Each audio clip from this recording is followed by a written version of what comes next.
नमस्कार, आप देख रहे हैं न्यूज़ 24। मैं हूं आप सभी के साथ विपनेश माथुर और ब्रेकिंग विद एजेंडा में आप सभी का स्वागत है। ब्रेकिंग विद एजेंडा में आज बात काशी से कानपुर तक धन पर संग्राम और सियासत की होगी। देश के सबसे बड़े हिंदू संगठन के मुखिया हिंदू मुसलमान ना करने की सलाह देते हैं। आपने सुना और जाना, आपस में बातचीत कर विवाद को हल करने की वो बात करते हैं, लेकिन उसके बावजूद काशी में शंकराचार्य स्वरूपानंद के शिष्य स्वामी अविमुक्तेश्वरानंद धरने पर बैठ गए हैं और कथित शिवलिंग की पूजा करने पर अड़े हुए हैं। पुलिस ने उनको मठ में ही रोक दिया है और ज्ञानवापी के पास सुरक्षा बेहद कड़ी कर दी गई है, बैरिकेडिंग कर दी गई है। तो दूसरी तरफ कानपुर में दो समुदायों के बीच हिंसक झड़प हो गई, जिसमें कई लोग घायल हो गए हैं। हालांकि पुलिस ने हालात को काबू में कर लिया है और चप्पे चप्पे पर अभी भी पुलिस तैनात है। उपद्रवियों की गिरफ्तारियां हो रही हैं, जांच लगातार जारी है, लेकिन सियासत यहां भी जमकर हो रही है। अखिलेश यादव में झड़प के लिए बीजेपी नेता नुपुर शर्मा को गिरफ्तार करने की मांग की तो डिप्टी सीएम ब्रजेश पाठक ने आरोपियों पर बुलडोजर चलाने की बात कही है। तो धन के नाम पर देश में कब खत्म हो गया सियासी घमासान, यह है बड़ा सवाल। और जब ज्ञानवापी का मामला कोर्ट में है तो उसके अंदर शिवलिंग बताकर पूजा की बात क्यों हो रही है, इसी मुद्दे पर बड़े पैनल के साथ करेंगे बड़ी चर्चा और ग्राउंड से जानेंगे अभी क्या हालात वहां पर बने हुए हैं। और सियासी माहौल समझने के लिए हम रुख करेंगे राजीव रंजन का, लेकिन उससे पहले काशी से कानपुर तक हो रही बयानबाजी आपको सुनवाते हैं, सुनिए जरा। क्योंकि हमने अपने सब साथियों को पीछे छोड़ दिया है। केवल अकेले 100 करोड़ सनातन धर्मियों की ओर से प्रकट हुए भगवान की पूजा करने के लिए हाथ में पूजा का सामान लेकर जा रहे हैं। कृपया हमको अवसर प्रदान करिए। 100 करोड़ सनातन धर्मियों की भावनाओं को समझिए। भगवान के स्वयं के उनके पूजा पाने के अधिकार को भी आप रद्द मत करिए। कृपा करके हमको ये अवसर प्रदान करिए और जाने दीजिए। रोज एक मामला निकालना नया, ये भी नहीं करना चाहिए। हमको झगड़ा क्यों बढ़ाना है? ज्ञानवापी के बारे में हमारी कुछ श्रद्धाएं हैं, परंपरा से चलती आई, हम कर रहे, ठीक है, परंतु हर मस्जिद में शिवलिंग क्यों देखना? तो भाई वो भी एक पूजा है, ठीक है, बाहर से आई है, लेकिन जिन्होंने अपनाई है वो मुसलमान, वो बाहर से संबंध नहीं रखते, ये उनको भी समझना चाहिए। यद्यपि पूजा उनकी उधर की है, उसमें वो रहना चाहते तो अच्छी बात है, हमारे यहाँ किसी पूजा का विरोध नहीं, सबकी मान्यता और सबके प्रति पवित्रता की भावना है। ये आरएसएस की पुरानी चाल है। आपको मैं कहूंगा कि आप गोपाल गोडसे का स्टेटमेंट पढ़िए, जो आपको दस्तयाब मिल जाएगा। वो कह रहा है कि हाँ, आरएसएस बदनामगी की वजह से नाथूराम गोडसे को कह दिया कि वो परिवार, गोडसे परिवार आरएसएस का नहीं है। ये तो पुरानी चाल है इनकी। और एक बात, सबकी अहम बात समझने की जरूरत है कि 3 जून को यूएस की सरकार ने, स्टेट डिपार्टमेंट ने अपने रिलीजियस फ्रीडम की रिपोर्ट जारी की, जिसमें भारत को कंट्री ऑफ कंसर्न में डाल दिया गया।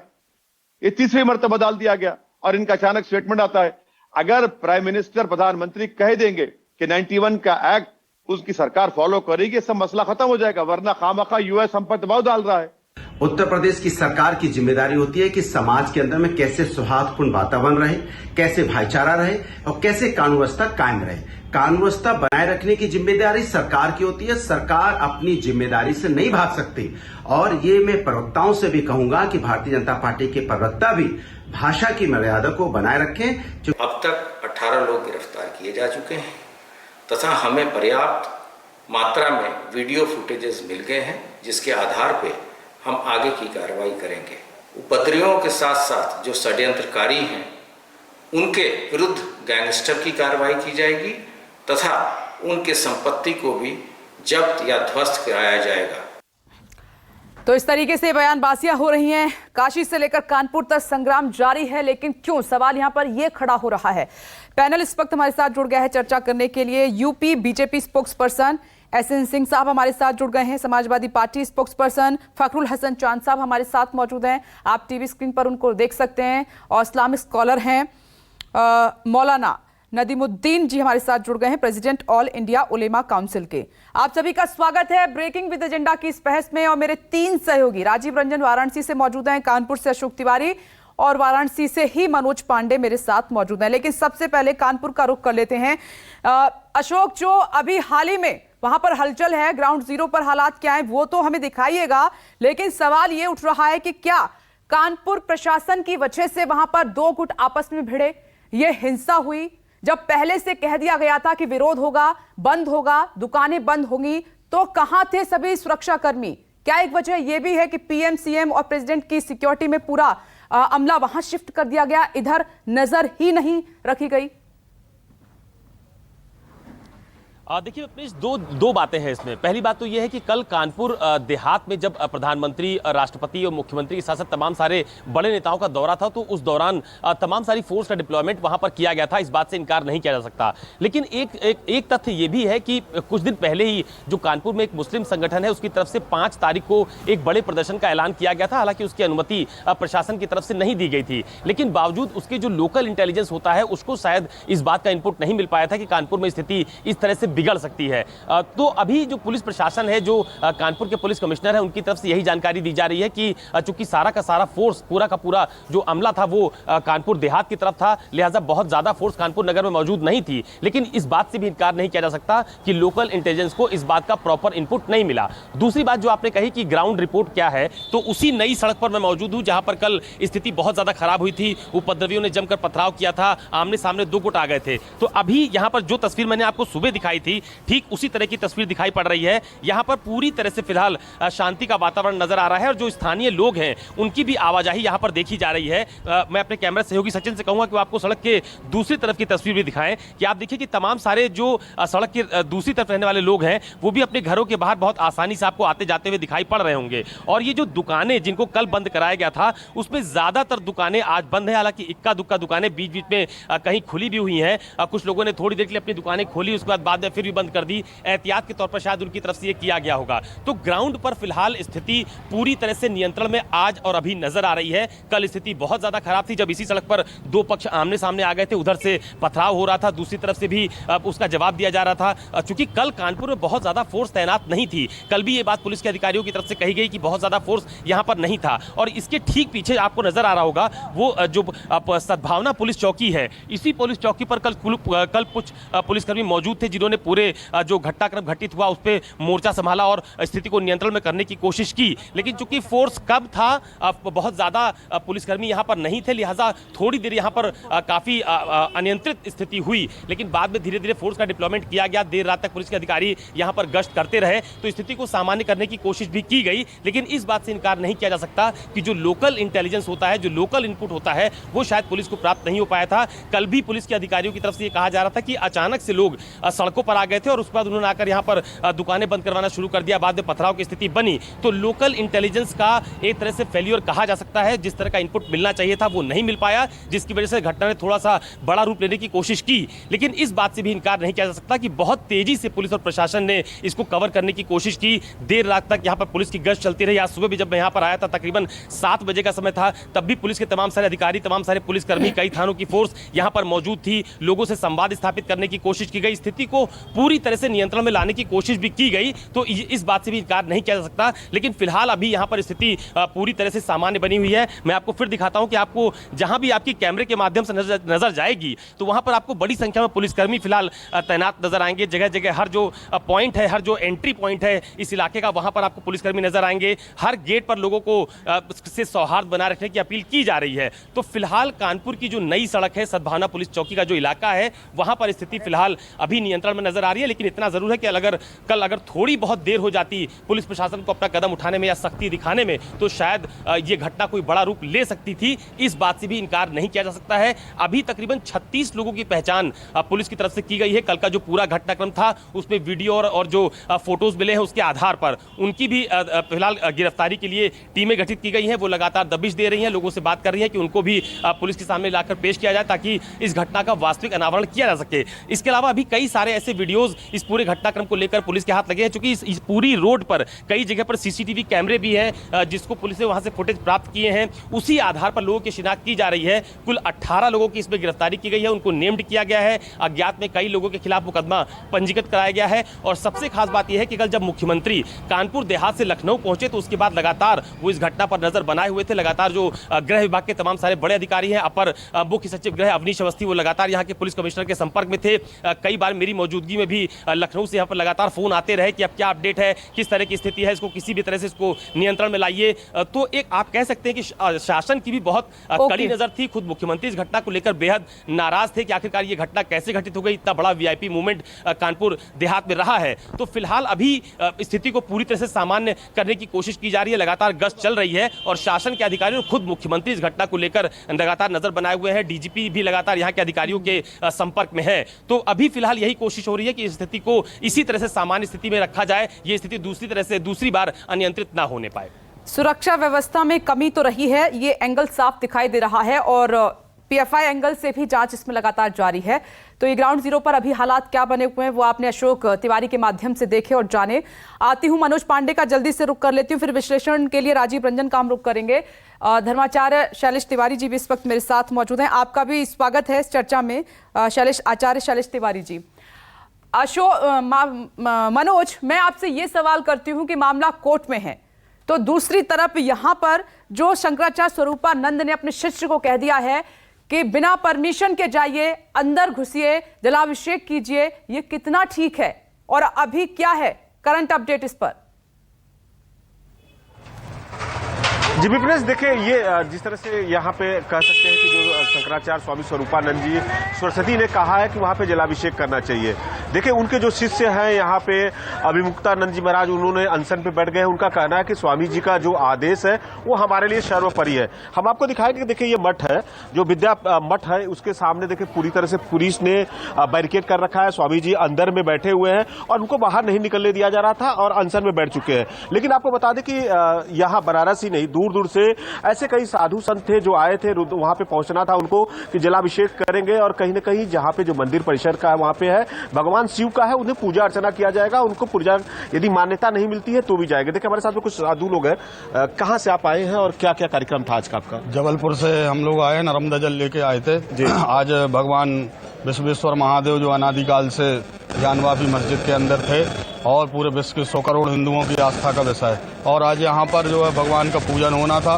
परम पूज्य दंडी स्वामी जी श्री अवमुक्तेश्वरानंद जी महाराज, जिन्होंने परम पूज्य जगतगुरु शंकराचार्य द्विपीठाधीश्वर महाराज श्री के आज्ञा अनुसार कहा कि भगवान शंकर का वहाँ पर जब प्रकट हो चुके हैं तो पूजन होना चाहिए। तो देखिए जैसे कोर्ट का आदेश था, तो कोर्ट के आदेश को मानना चाहिए। देखिए स्वामी जी अंदर में बैठे, उनका कहना है कि जब तक वहाँ पे जल अभिषेक नहीं करेंगे, जल ना ही किसी अन्न का ग्रहण करेंगे।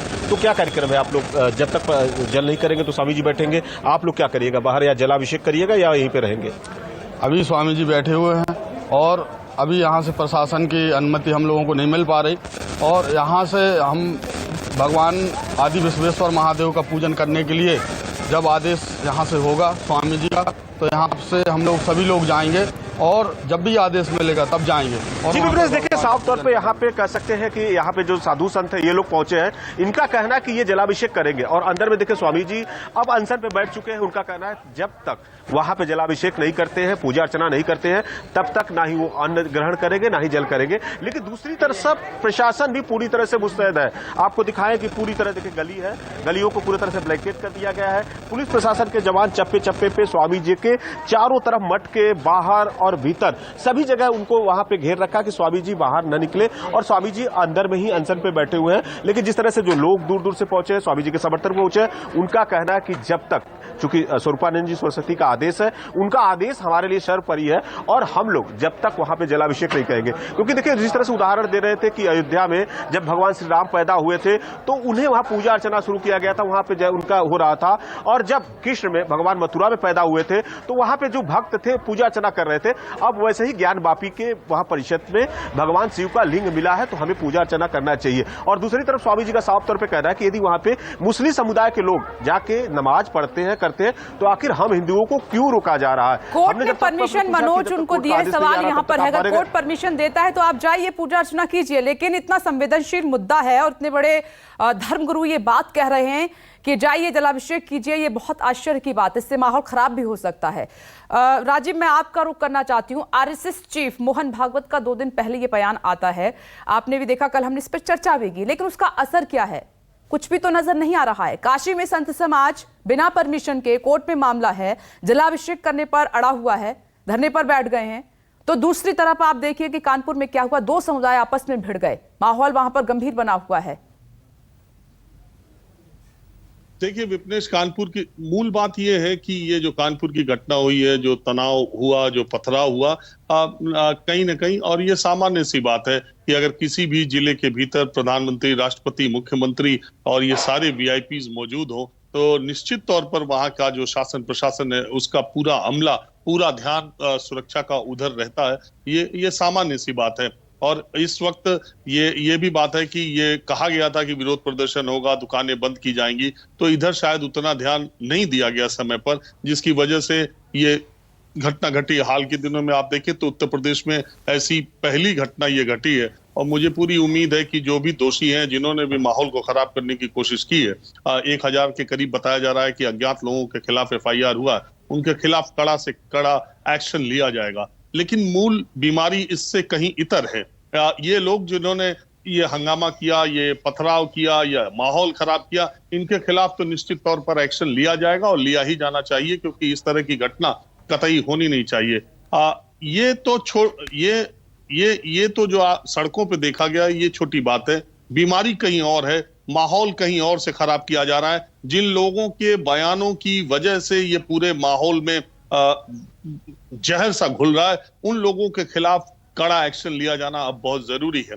मोहन भागवत ने ऐसे समय पर इतनी बड़ी बात कही थी, जिससे सारे लोगों को दिल को बहुत सुकून आया था कि अब ये हर जगह, हर मस्जिद में शिवलिंग खोजने की जरूरत नहीं है, सबको अपनी अपनी पूजा पद्धति का अधिकार है। और निश्चित तौर पर ये इस बयान आने के दूसरे ही दिन, अगर आप देखें, यहाँ पर बनारस में स्वामी अवी मुक्तेश्वरानंद जी, अब पूरा मामला अदालत में है, सारी चीजें अदालत में है। पिछले 1 महीने से अदालत में ज्ञान माफी का मसला चल रहा है। कहीं पर कहीं पुलिस को लगाने की जरूरत नहीं पड़ी, सब कुछ शांतिपूर्ण तरीके से हुआ। यहां तक कि सर्वे कमीशन गया, उसने मस्जिद के भीतर की फोटोग्राफी, वीडियोग्राफी जैसे करना था वैसे किया। कहीं कोई एक विरोध की आवाज बनारस में नहीं आई, ना कहीं कोई माहौल बिगड़ने की बात आई। पूरी की पूरी यहाँ पर ये भी कहा गया कि शिवलिंग मिल गया, बाबा मिल गए, उसके बावजूद भी नहीं। ये भी कहा गया कि शिवलिंग नहीं है, फव्वारा है, उस पर भी बनारस के माहौल पर कोई फर्क नहीं पड़ा। ज्यादातर 95% क्या मैं कहता हूँ 99% लोग अपने काम में व्यस्त रहे,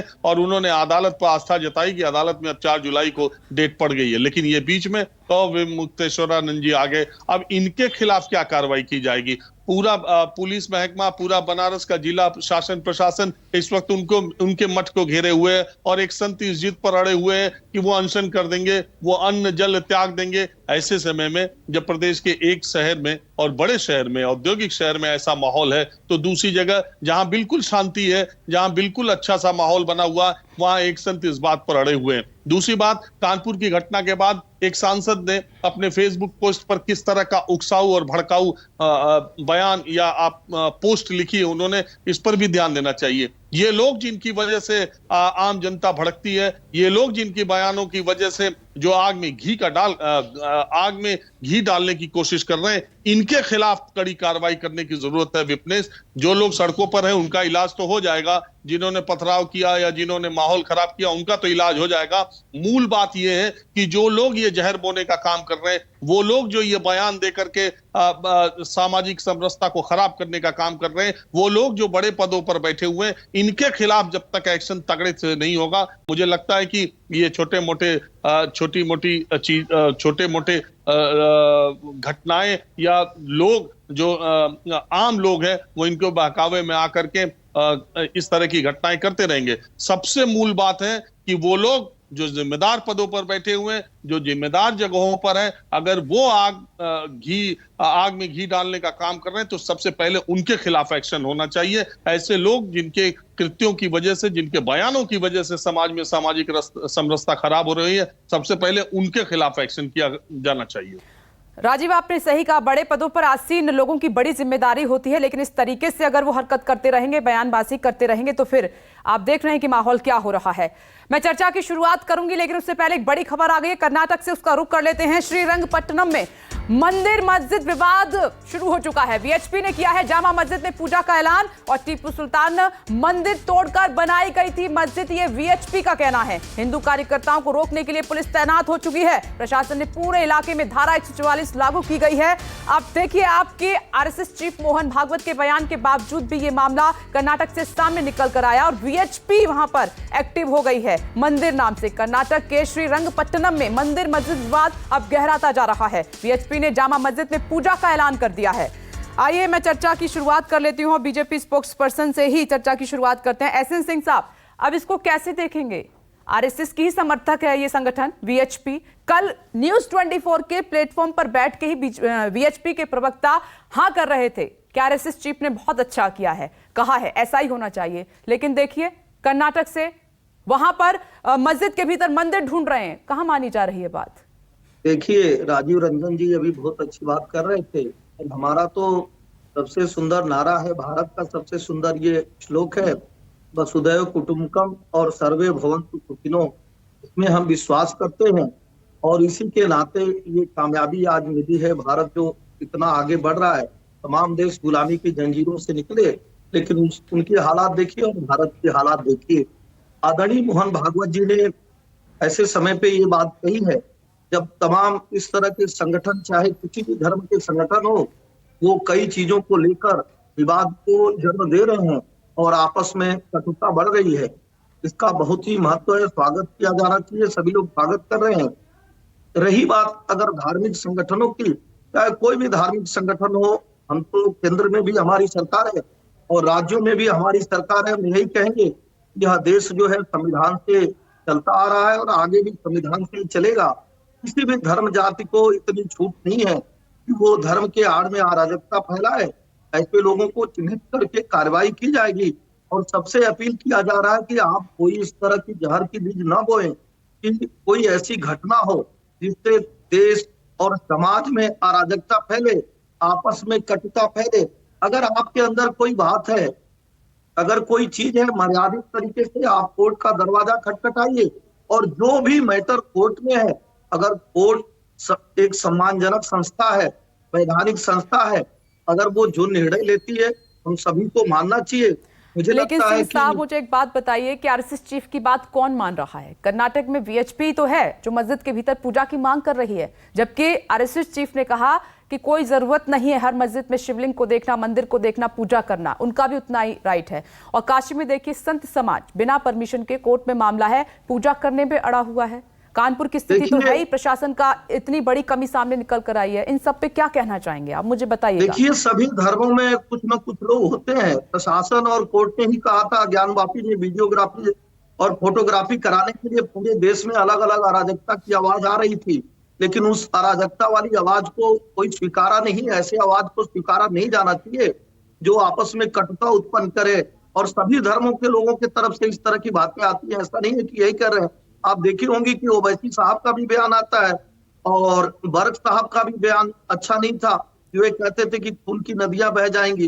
इस तरह की बात नहीं होनी चाहिए। बार बार मैं आपके चैनल के माध्यम से आपके दर्शकों को भी ये अपील कर रहा हूँ, भाषा संकट रखते। और मोहन भागवत साहब को हमेशा से कहते आ रहे हैं कि हम सभी एक ही पूर्वज के संतान हैं। अगर आप इसको मानेंगे, समझेंगे, जानेंगे, निश्चित तौर पे पूजा पद्धति अलग हो सकती है, लेकिन अगर हम एक हैं तो आपस में इतनी कटुता क्यों?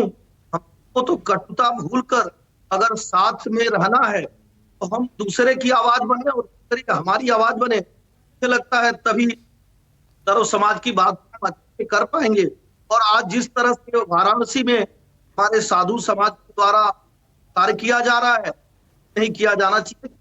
चलिए ठीक है, ये बात आप मानते हैं कि नहीं किया जाना चाहिए। और सिंह साहब, मैं एक बात और कहती हूं कि अगर कोई दूसरा गलत करेगा तो क्या आप भी गलत करेंगे? आप तो सही का रास्ता चुनिए। मैं आती हूं, समाजवादी पार्टी प्रवक्ता हमारे साथ मौजूद हैं।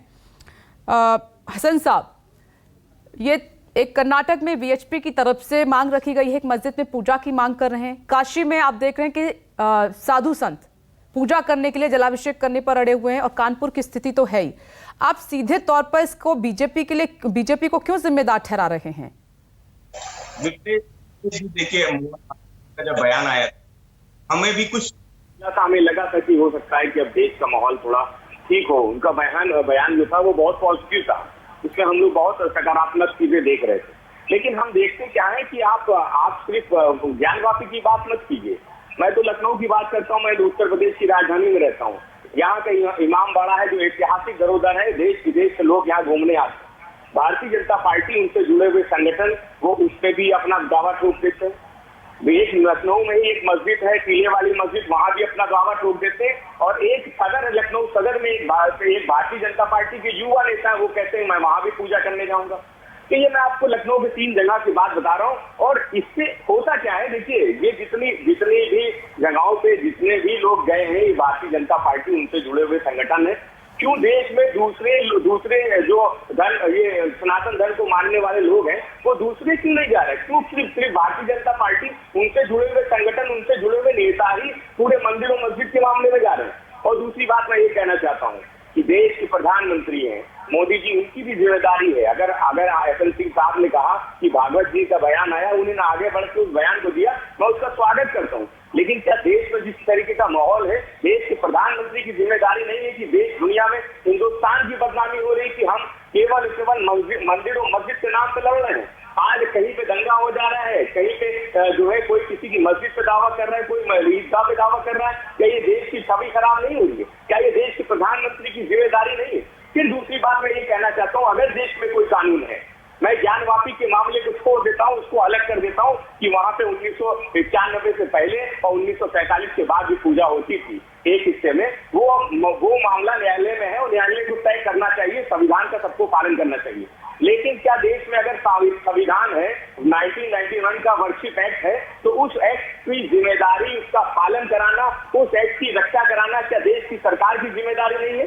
क्या प्रदेशों की सरकार की जिम्मेदारी? और सबसे बड़ी बात, क्या न्यायपालिका की जिम्मेदारी नहीं है कि अगर देश में 1991 का वर्कशिप एक्ट है, तो ये दूसरी याचिकाएं जो लगातार एक्सेप्ट की जा रही है, उन पर सुनवाई की जा रही है, तो वो क्यों सुनवाई की जा रही है? क्यों न्यायालय ये नहीं कह देता कि जब तक वर्कशिप एक्ट है हम इन याचिकाओं पे सुनवाई नहीं कर सकते? और क्यों देश की सबसे बड़ी अदालत में जो 3 साल से वर्कशिप एक्ट को लेके याचिकाएं पेंडिंग है, उस पे देश की जो सरकार है, मोदी जी की सरकार है, उसने 3 साल से क्यों नहीं कोई जवाब दाखिल किया है? क्यों देश की सरकार अपना रुख नहीं है स्पष्ट करती है कि 1991 का जो वर्कशिप एक्ट है उसको वो मानती है या उसके पक्ष में है या उसके पक्ष में नहीं है? तो देश की सरकार को भी इसको देखना पड़ेगा, न्यायालय को भी देखना पड़ेगा कि कोई कानून अगर है तो उसका पालन अक्षरशः होना चाहिए। तो कानून की रक्षा करना, कानून का पालन कराना, ये देश की सरकारों की भी जिम्मेदारी है। हसन चांद साहब, लेकिन एक सवाल मेरा ये है कि देश में कहीं पर भी हलचल होती है तो सीधे तौर पर बीजेपी सरकार पर उंगली उठा देना कितना सही है? महाराष्ट्र में होता है तो आप कुछ नहीं बोलते, राजस्थान में कुछ होता है तो कुछ नहीं बोलते, छत्तीसगढ़ में कुछ होता है तो आप कुछ नहीं बोलते हैं। तो मतलब गलत तो सब गलत आपके लिए जैसा होना चाहिए ना, उसमें चुन कर क्यों बोला जाता है? मैं एक मिनट रुकिए, एसएन सिंह साहब एक मिनट रुकिएगा सर। कानपुर की मेयर उनकी जिम्मेदारी क्या है? आखिर उनको जिस पद पे बैठाया गया है वो किस लिए चुनी गई है? जनता ने उनको किस लिए चुना है? कानपुर की जिम्मेदारी उनकी जो जनता की है, साफ सफाई व्यवस्था बनाने की है या मंदिर और मस्जिद का विवाद निपटाने की है? लखनऊ में भारतीय जनता पार्टी की जिम्मेदारी, आज वो सत्ता में उनकी। हसन चांद साहब चलिए ठीक है, मैं एसएन सिंह साहब से इस पर जवाब लूंगी, मैं उनका रुख करूंगी। मेरे साथ आचार्य शैलेश तिवारी जी भी मौजूद हैं। आचार्य शैलेश तिवारी जी, मैं आपसे ये जानना, धर्माचार्य हैं आप, जो काशी में हो रहा है और तमाम साधु संत जो है वहाँ पर बिना परमिशन के, कोर्ट में मामला पेंडिंग है, बिना कोर्ट की इजाजत के कुछ हो नहीं सकता, जलाभिषेक करने पर अड़े हुए हैं, इसको आप कैसे देखते हैं? क्या ये ठीक है? देखिए विप्रेश जी, बिल्कुल ठीक नहीं है। जलाभिषेक आपको करना है, आप 352 वर्ष जैसे प्रतीक्षा कर लिए, साल 2 साल और प्रतीक्षा कर लें।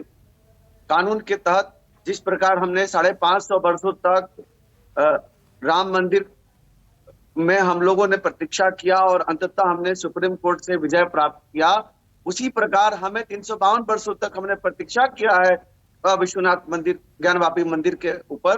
तो हमें भी आगे न्यायालय का प्रतीक्षा करके माननीय न्यायालय का आदेश का पालन करना चाहिए। उसको फैसला आएगा। सत्य को कभी छुपाया नहीं जा सकता, सत्य दबाया जा सकता है, लेकिन सत्य को समाप्त नहीं मतलब आप कह रहे हैं जो काशी में साधु संत जलाभिषेक पूजा करने पर अड़े हुए हैं वो अभी गलत है पूरी तरीके से? बिल्कुल गलत है। अभी इतनी जल्दीबाजी क्या है? पूजा करना है तो आप अपने घर पर करें, बाबा विश्वनाथ जी का वहां पर ज्योतिर्लिंग है वहां पर कीजिए। जब न्यायालय, माननीय न्यायालय से हमें विजय प्राप्त हो जाएगा फिर आप कीजिएगा। यह तो है अव्यवस्था करना, पूरे राज्य की अस्थिरता को करने वाली बात है। सब लोग जानते हैं कि स्पॉन्सर्ड जो है वो कांग्रेस के द्वारा कार्य करवाया जा रहा है। भारतीय जनता पार्टी के कोई भी साधु संत, देखिए मैं बहुत बहुत बड़े मुद्दे की बात कर रहा हूँ। ये जो हो रहा है वह उत्तर प्रदेश राज्य को अस्थिर करने के लिए किया जा रहा है और देश में अस्थिरता फैलाने की बात की जा रही है। पिछले 352 वर्षों से दावा वहां पर जो है वह कैद है, तो ठीक है आप अभिषेक कीजिए। जब माननीय न्यायालय के द्वारा रिजल्ट मिलता है, सत्य पर सत्य की विजय होती है, सत्य पे वो जयते हमेशा से कहा गया, सत्य होती है। और हमारा साजिश की तरफ आप इशारा कर रहे हैं, थोड़ी आपकी वॉइस की रुक रुक कर आ रही है। मैं समझ गई हूँ आपकी बात, जो आप क्या कह रहे हैं धर्माचार्य जी। राजीव, आप कुछ कहना चाह रहे थे, बोलिए, फिर मैं उसके बाद मौलाना साहब का रुख करूंगी। शैलेश जी जो कह रहे थे, मैं जो कहना चाह रहा था, शैलेश जी उस तरफ इशारा कर दिए विपनेश। पहली बात है कि स्वामी अवी मुक्तेश्वरानंद देश के सारे साधु संतों के प्रतिनिधि नहीं है। दूसरी बात है स्वामी स्वरूपानंद के शिष्य है। और तीसरी बात यह है कि जैसा शैलेश ने कहा, साधु संत भी कांग्रेस और भारतीय जनता पार्टी में भी विभाजित है। स्वामी स्वरूपानंद सरस्वती कभी विश्व हिंदू परिषद के आंदोलन के पार्ट नहीं रहे, अक्सर से उन्होंने विरोध ही किया है। स्वामी अवी मुक्तेश्वरानंद स्वामी स्वरूपानंद सरस्वती के शिष्य है। तो मैं ज्यादा तो बात नहीं कहता, लेकिन ये अलग अलग तरह की, और देश का कोई भी वर्ग समाज ऐसा नहीं है जो राजनीति से अछूता नहीं है। तो मूल बात ये है। और मैं बार बार ये भी बता दूं कि चाहे ये ज्ञानवापी का मुस्लिम जो इंतजामिया कमेटी है, मस्जिद इंतजामिया कमेटी, वो देश के 25 करोड़ मुसलमानों का प्रतिनिधित्व नहीं करती है। और ठीक इसी तरह जो ज्ञानवापी की 5 महिलाएं वादी हैं, वो देश के 100 करोड़ हिंदुओं का प्रतिनिधित्व नहीं करती। हम उनको हिंदू पक्ष और मुस्लिम पक्ष भले कह दें। ठीक इसी तरह स्वामी अवी मुक्तेश्वरानंद देश के सारे साधु संतों का प्रतिनिधित्व नहीं कर रहे हैं। ये बात ध्यान में रखने वाली है। बहुत और जोर देना पड़ रहा है राजीव आपको स्वामी जी के नाम पर। बहुत लोग उनका नाम सही नहीं ले पाते हैं। हाँ, ये बात सच है, ये बात सच है राजीव, आपने सही कहा। मैं एहसन सिंह जी, मैं आपके पास आ रही हूँ, लेकिन मैं मौलाना साहब का रुख करना चाहूंगी उससे पहले। सर, आप कैसे देख रहे हैं जो कानपुर में पत्थरबाजी हुई है, पुलिस पर भी हुई है, कई लोग जख्मी हुए हैं, हिंसा का माहौल वहां पैदा हुआ? देखिए, देश में जो तनावपूर्ण का माहौल है, इसको खत्म करने की जिम्मेदारी दोनों समुदाय के धर्मगुरु की है। आज आपस में बैठे इसलिए कि दुनिया भर में भारत की अगर छवि खराब होगी तो हम दुनिया में एक बड़ा रोल प्ले करने की तैयारी कर रहे हैं, शायद हम रोल प्ले नहीं कर पाएंगे। आज जरूरत इस बात की है कि मंदिर और मस्जिद का जो झगड़ा खड़ा किया जा रहा है, क्यों किया जा रहा है? 91 का वर्शिप एक्ट है। प्रधानमंत्री मनमोहन सिंह को मौन रहने की बात करने वाले प्रधानमंत्री क्यों मौन हो गए?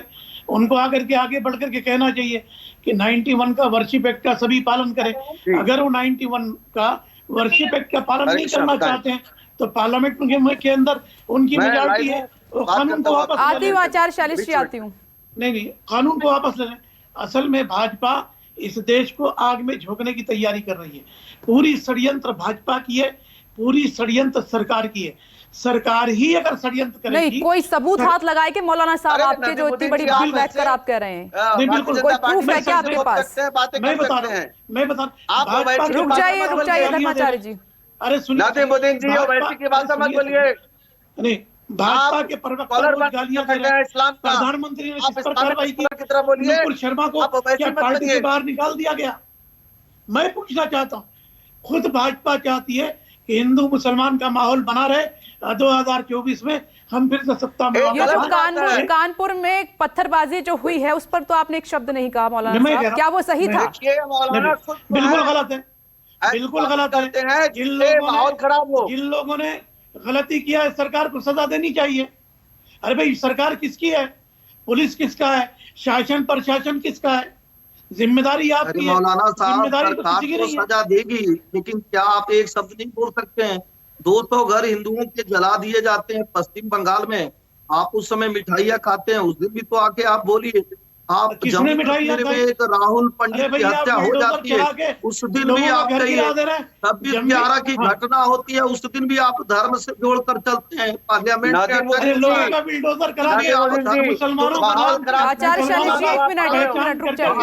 आचार्य हमारी तो केंद्र में सरकार है और साहब हमारी राज्यों में भी सरकार है, हम तो प्रतिबद्ध हैं, हम तो 100% के लिए कार्य करते हैं, पारदर्शी और ईमानदार तरीके से कार्य करते हैं।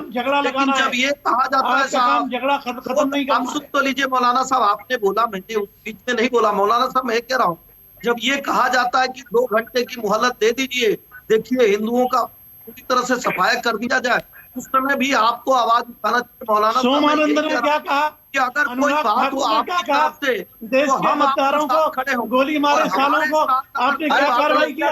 धर्म संसद पर क्या कार्रवाई हुई? क्या बात कर रहे हैं आप? मुझे नहीं लगता है कि क्या कार्रवाई की? भाईचारे का मैसेज आप दे पाएंगे, लेकिन धर्म संसद पर आप कोई कार्रवाई करें क्या? और हम अपने धर्म के लिए लड़ेंगे तो क्या कहे आप? धर्म संसद पर क्या कार्रवाई हुई? मौलाना साहब धर्म संसद पर कौन सी आपने कार्रवाई किया? अनुराग ठाकुर भी तो मंत्री बना दिया आपने, क्या हुआ कार्रवाई? अनुराग ठाकुर ने क्या कहा? भाजपा के संजय बंडी कहते हैं, बीजेपी के अध्यक्ष संजय बंडी कहते हैं। ठीक है, ये सबके पास है, एक दूसरे पर आरोप लगाने के लिए सामग्री सबके पास है। लेकिन एसएन सिंह साहब, मैं एक बात आपसे पूछना चाहती हूँ, लास्ट 1 मिनट मेरे पास बचा हुआ है। आप देखिए ना कि ज्यादातर राज्यों में आपकी सरकार है, केंद्र में आप बैठे हुए हैं, तो सबसे बड़ी जिम्मेदारी किसकी बनती है? मुझे ये बताइए, सबसे बड़ी जिम्मेदारी किसकी बनती है? देखिए, सबसे बड़ी जिम्मेदारी उसकी होती है जिसकी केंद्र में सरकार है, राज्य में सरकार है, क्योंकि वही कोई नीति और नियम बना सकता है और बहुत पारदर्शी और ईमानदार तरीके से। तो कोई नीति नियम ऐसा अब तक क्यों नहीं बन पा रहा है कि इन सब पर लगाम लग सके, ये सब बंद हो सके? आप देखिए, भारतीय जनता पार्टी ने कोई ऐसा कार्य किया हो, कोई ऐसी योजना लेके आई हो जो सर्व समाज में करने का कार्य किया? आप मौलाना साहब रुक जाइए, मुद्दीन जी रुक जाइए, ज्यादा है, नहीं रुक जाइए, बोल दीजिए, मौलाना साहब रुक जाइए। कार्यकर्ता की हत्या होती है, आपकी आवाज नहीं थी। महाराष्ट्र में साधु संतों की हत्या होती है, आप उस जब भी हमने निंदा किया, जब भी हमने मजम्मत किया, अरे सुन लीजिए, कुछ नहीं करते आप, ढेला पत्थर चलाने कर रहे हैं। अब कंटिन्यू बोलते रहेंगे तो सुन नहीं पाएंगे। मैंने उनसे सवाल पूछा, उसका जवाब उनको देने दीजिए। ज्ञान पापी का जो मैटर था वो कोर्ट में गया और कोर्ट में ठीक है, इस तरीके से डिबेट आगे नहीं बढ़ पाएगी क्योंकि सभी आप एक साथ बोलने की कोशिश कर रहे हैं। वक्त इतना ही था। आप सभी का बहुत बहुत शुक्रिया ब्रेकिंग विद एजेंडा की इस बहस में शामिल होने के लिए। जो आरएसएस चीफ मोहन भागवत ने बात कही कि सब समान है और हर मस्जिद में शिवलिंग नहीं ढूंढना चाहिए, पूजा नहीं करनी चाहिए वहां पर, तो क्या वो बात मानी जा रही है? और क्या एक वही उपाय है कि आरएसएस चीफ की बात मानी जाए, सब माने, सब धर्म के लोग माने? नमस्कार, मैं हूं मानक गुप्ता। अगर आपको हमारा ये वीडियो पसंद आया हो तो इसे लाइक और शेयर जरूर करें और हां, हमें सब्सक्राइब और फॉलो करना ना भूलें ताकि आप देश और दुनिया की कोई खबर मिस ना करें। तो जुड़े रहिए हमारे साथ और देखते रहिए न्यूज़ 24।